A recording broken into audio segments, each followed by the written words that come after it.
आत्म दर्पण को परमात्मिक दर्पण में कैसे लीन किया जाए। इसके लिए सबसे पहले मनुष्य जीवन में एक चीज का ध्यान रखना पड़ेगा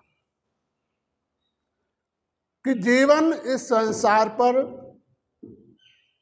मनुष्य अपने कर्म बंधनों के द्वारा जन्म लेता है इस संसार पर, लेकिन वो अपने जीवन के चरित्र का निर्माण नहीं करता है और ये भी भूल जाता है कि हमें यहां पर भेजने वाला कौन है, किसने तुम्हें इस दुनिया पर भेजा है और तुम किस लिए आए हो।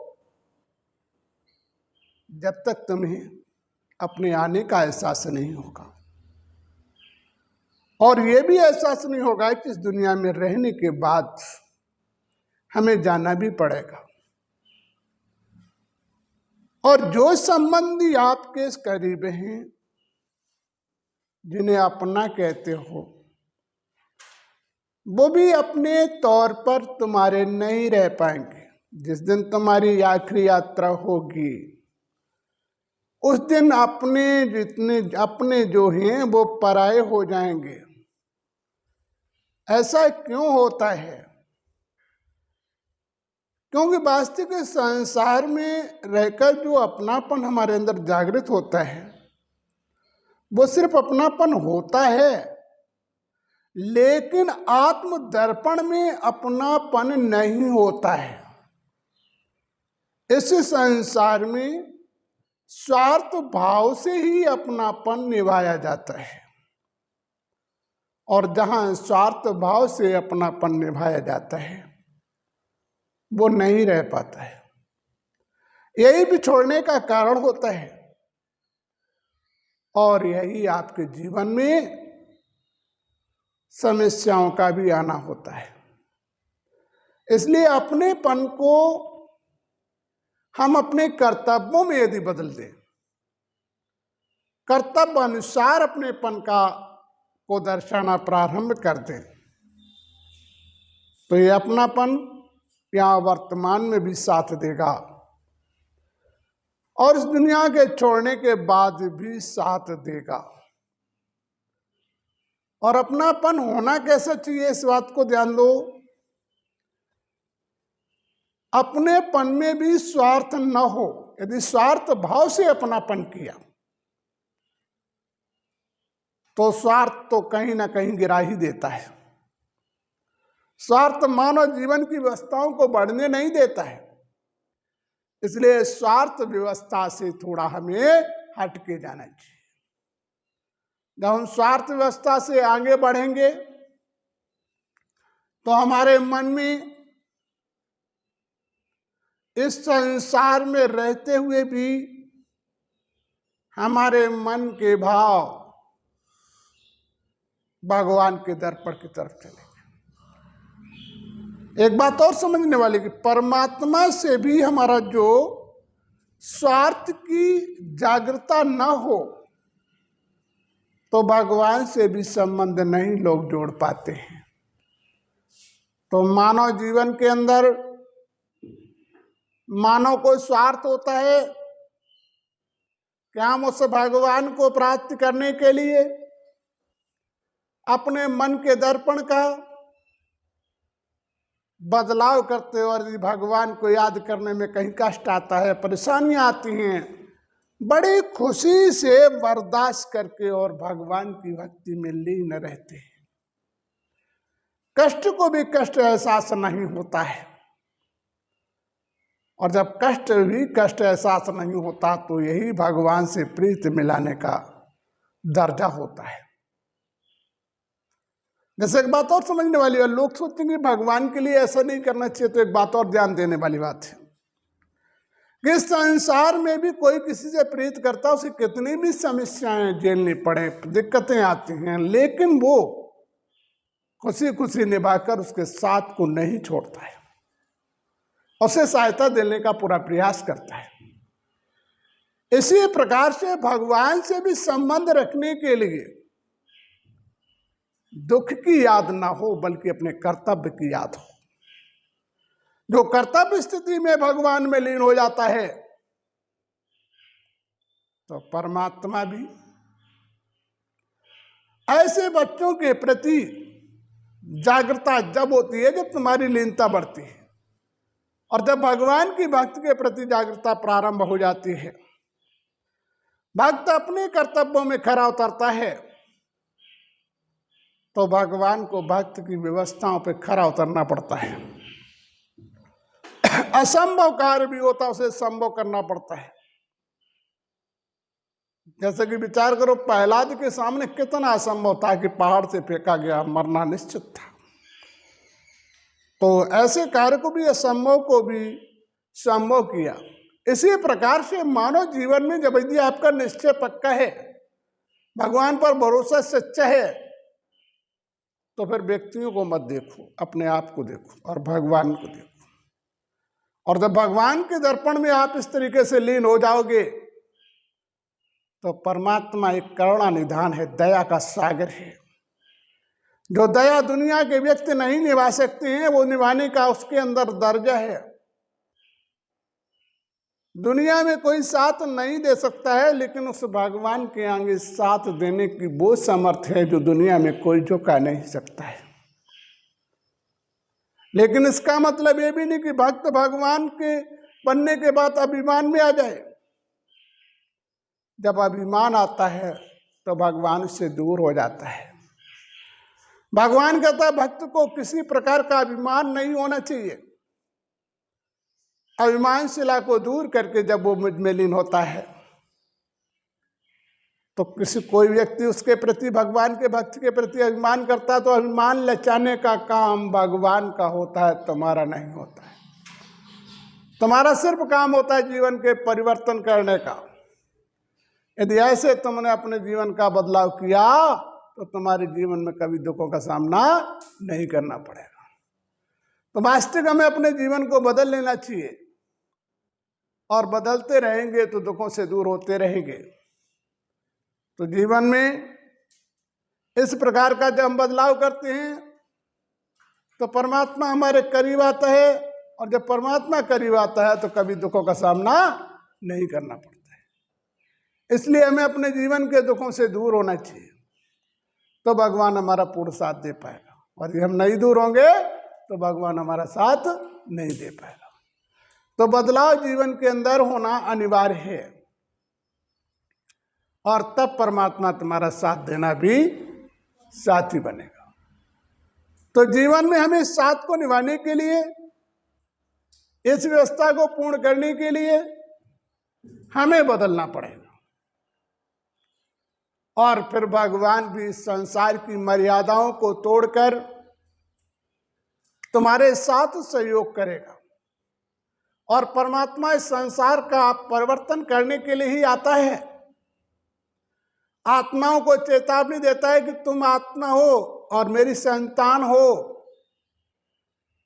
और मेरे बताए हुए कर्तव्यों पे चलोगे तो मैं बच्चे तुम्हारे साथ हूं। और यदि तुम मेरे बताए हुए कर्तव्यों पे नहीं चले तो मैं साथ नहीं दे पाऊंगा।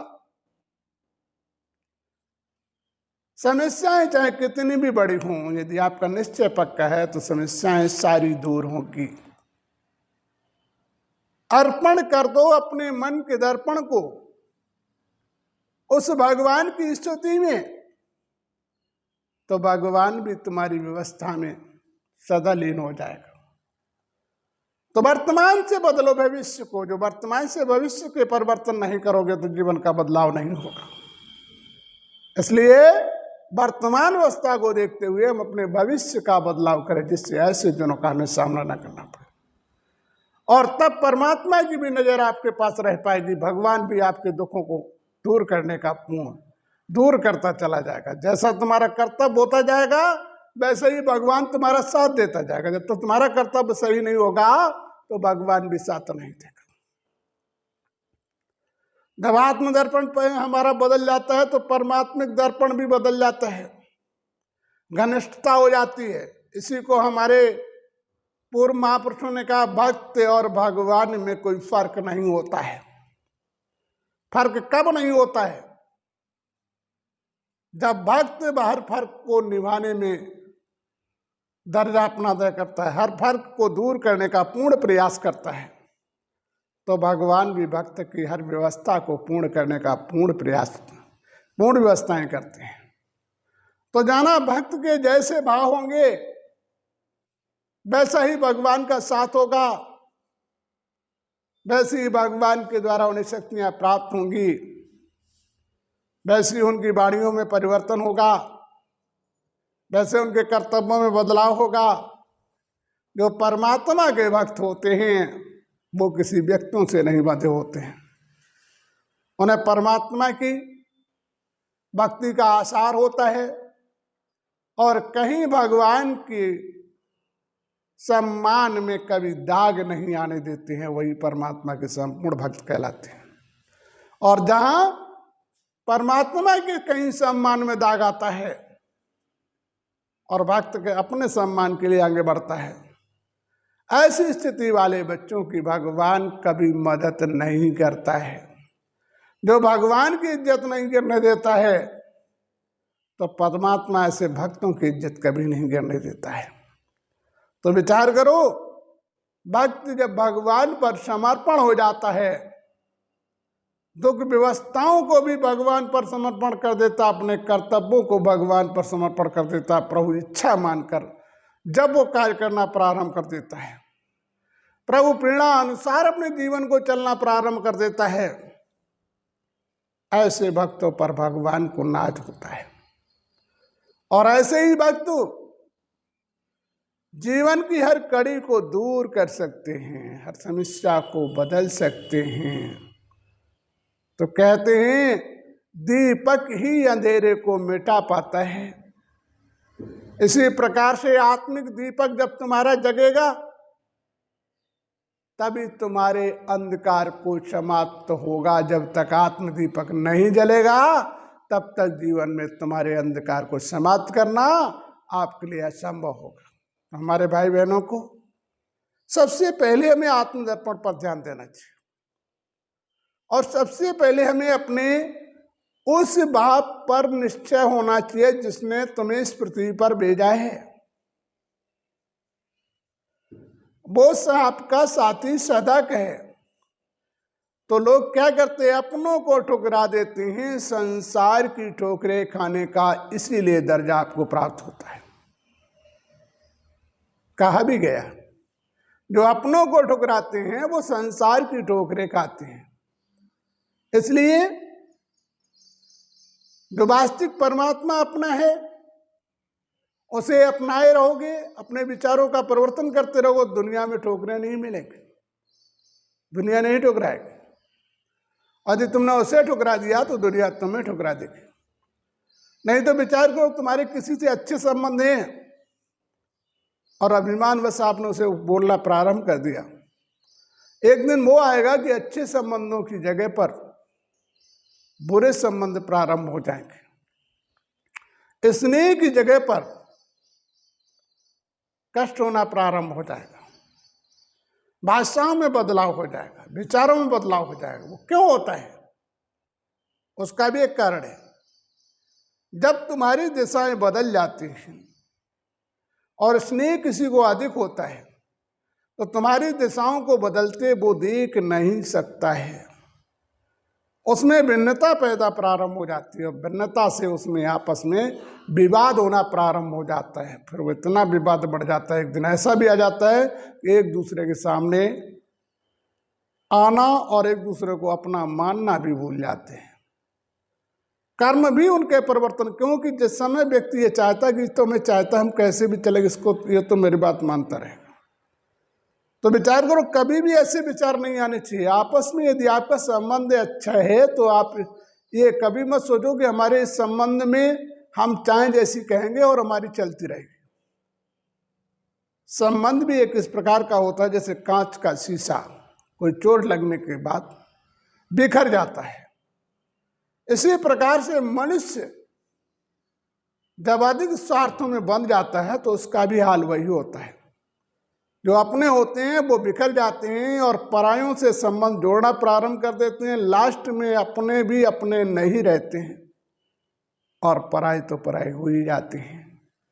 तो ये जीवन में हमारे कर्तव्यों से ही हुआ करता, हम इस पर ध्यान नहीं देते। इन कर्तव्यों पर भी ध्यान दें, घर परिवार में भी ध्यान दें।